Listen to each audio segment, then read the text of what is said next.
Paz e prosperidade, farofeiros. Filme errado, Spock.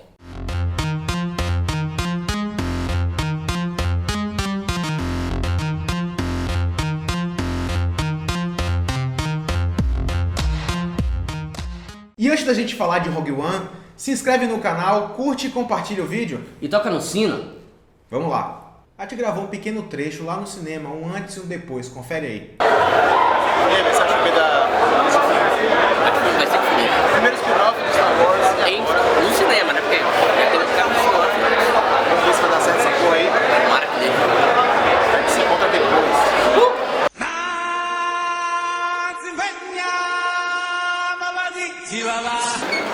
E esse fanservice, Muito fanservice. o filme começa a ficar bom, começa a ficar ruim, começa a ficar bom de novo, e aí dá sono, aí depois você desperta. Porra, podia ser mais curto, né? Ajudar pra caralho. Mas assim, pra quem gosta da série, acompanha, vale a pena, velho. Você agora não vai assistir se você só quer ver os personagens antigos. Sim, meus amigos farofeiros, fomos ao cinema para assistir Rogue One. E o que a gente pode inicialmente falar é que ele é um filme mais adulto. É um filme para quem assistiu lá os primeirões da década de 70, final da década de 70, início da década de 80. E você, molecote, que viu só o episódio 7 e no máximo viu 1, 2 e 3, volta lá pra assistir, porque senão você não vai entender nada. O que torna esse filme mais interessante é que ele assume alguns riscos, e esses riscos estão ligados à morte dos personagens. Diferentemente dos outros episódios, onde sempre o mocinho vai se dar bem, não é bem isso que acontece nesse filme. Essa é uma história Star Wars por George R.R. Martin. Afinal, morre todo mundo. Victor foi muito bonzinho dizer que as mortes foram inesperadas, mas morreu praticamente todo mundo. Afinal, esse é um filme sobre sacrifício, o que as pessoas terminam fazendo por uma causa ou por algo que elas julgam muito maior.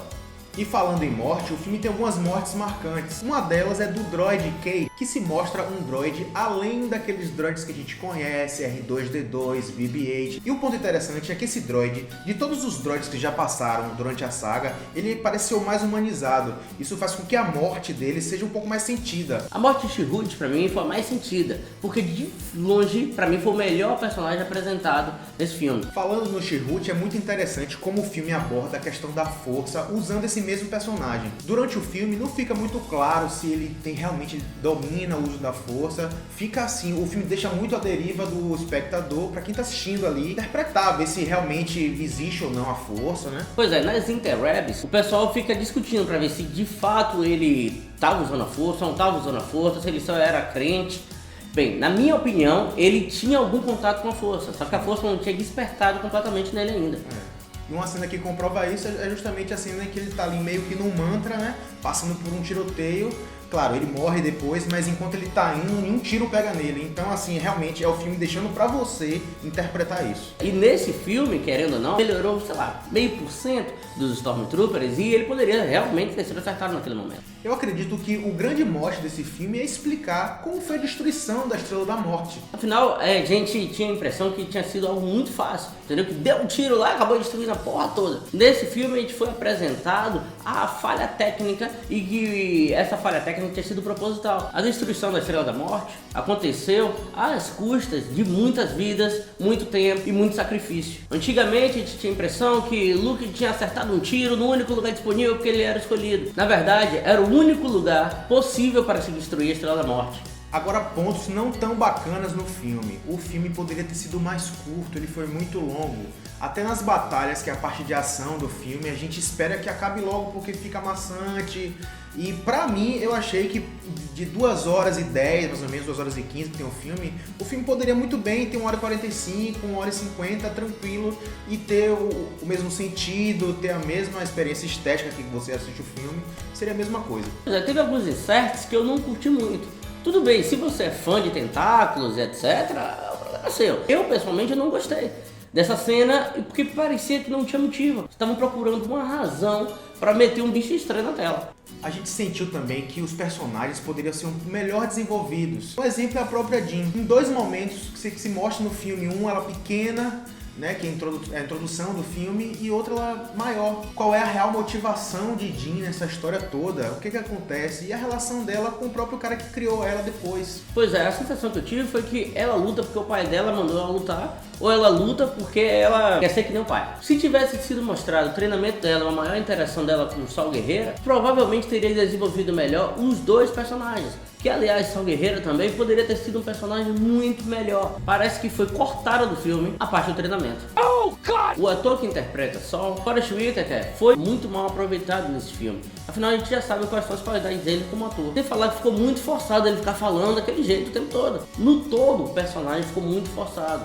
E até um pouco estereotipado, se você me perguntar. O próprio Darth Vader, ele é mal aproveitado no filme. A gente tem essa sede, essa vontade de que ele apareça mais. A própria aparição de Darth Vader deixa um pouquinho a desejar. Ele poderia ter mais espaço no filme, visto que é Darth Vader, né? A gente espera bastante, as cenas dele, toda a saga é bacana. Ele é um vilão até querido, né, por muitos. Ele poderia ter aparecido muito mais. Inclusive, o filme, ele deixa muito espaço para que isso aconteça. Tem muita parte que o filme é tedioso, então assim, por que não bota o cara na história, sabe? Inclusive, na trama, seria muito melhor desenvolvida se Darth Vader tivesse aparecendo. Convenhamos, do que a gente já conhece do universo de Star Wars, quase impossível ele ficar aguardando de fora enquanto a maior arma do Império estava sendo construída, estava sendo testada. Que inclusive, como ele ocupa um papel na tela de uma forma diferente, faria com que os fãs também ficassem um pouco mais felizes.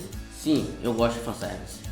Você pode até não gostar de fanservice, mas de longe, a melhor cena do filme é quando o Darth Vader desce além, todo mundo estrangulando gente, enfiando sabre de luz nos outros. Velho, aquela foi a parte que eu realmente vibrei. E era aquilo que eu esperava ver quando o Darth Vader estava na tela. E falar em fanservice, a última cena, que é a cena que Princesa Leia aparece, realmente é pra galera pirar, gritar no cinema. A galera gritou no cinema quando ela aparece. E ela aparece numa questão que pra mim foi marcante no filme, que foi a questão do CG, da computação gráfica, que, porra, ela tá sensacional, assim.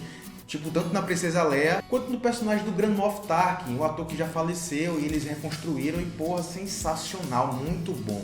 A gente não sabe se daqui a 5 ou 10 anos a gente ainda vai achar tão boa a computação gráfica nesse filme. Quando a gente reassiste os episódios 4, 5, 6, a gente fica com uma boa impressão, a gente acha legal. Agora, quando a gente reassiste os episódios 1, 2 e 3, a gente acha muito feia aquela computação gráfica. Afinal, algum tempo já passou e a gente sabe que essa tecnologia avança muito mais rápido.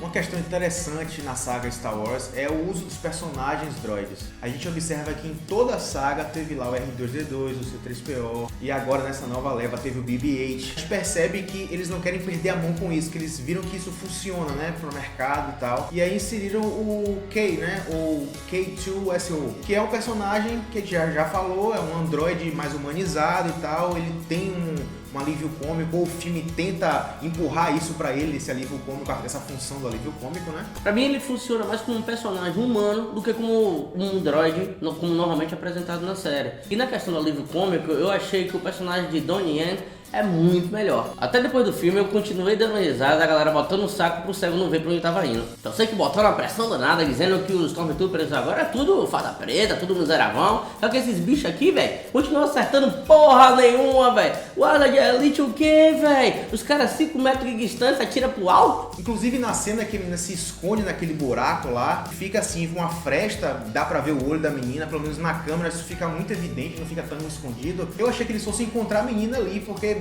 sei lá, ficou meio óbvio na cena, mas não. Eles dão as costas e saem como os Stormtroopers brancos. Eu achei também que Galen se entregou muito fácil. Tudo bem que ele tinha que fingir e tal, que tava fazendo, tava colaborando com o Império, mas porra, velho, não precisava fazer aquela porrona daquele jeito. Se fizesse, que fizesse de outra forma. Eu, por exemplo, eu esperava que tivesse algum defeito na Estrela da Morte, além de mostrar como ela seria destruída. Eu achei que, sei lá, na hora que ela se usar muito, ela explode ou tem uma coisa do tipo.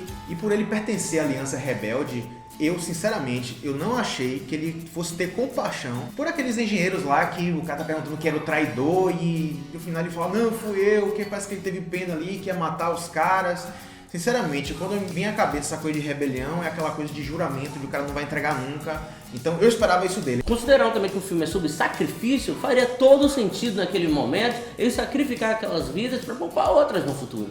Ah, e quase esquecendo, tem um personagem também chamado Cassian. Ele aparece direto no filme, mas sinceramente, ele poderia ter saído do filme. Se ele não tivesse no filme, outros personagens poderiam ter tido mais espaço, como por exemplo Baze e Tiruti, que a dupla em si funcionou muito bem.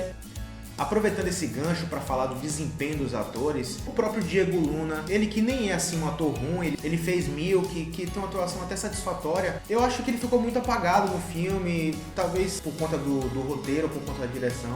Inclusive sacrificou até outros personagens, o próprio Darth Vader, né, que ficou um pouco sumido na história. Donnie Yen, pra mim é muito difícil separá-lo do personagem, aliás, quase todos os atores nesse filme, mas de longe pra mim foi o meu personagem preferido, e eu também achei que foi a melhor atuação do filme. Uma atuação que ficou muito bacana foi a de Felicity Jones, ela realmente convenceu. Ali dos personagens, ele é um pouco mais denso e tal, a trama coloca ela como principal, ela garante o personagem, eu acredito que ela cumpriu a missão ali, ficou bacana, não tenho muito o que reclamar dela não.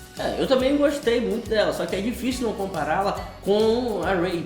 Que a Rey, tanto o personagem quanto a atuação foram melhores, mas o que isso não faz com que a atuação dessa daqui seja ruim. Já Forest Whitaker foi pra mim o ator mais prejudicado, se me perguntar por conta da direção. Afinal, não é possível que tenha passado despercebido por todo mundo, quão forçado ficou o personagem, quão sem motivação ele ficou. E além disso, a forma dele falar incomodou muito. E vocês, farofeiros, acharam o que de Rogue One? Deixa nos comentários aí. Não se esquece de compartilhar o vídeo, de curtir, toca no sino também. E se inscreve. Valeu!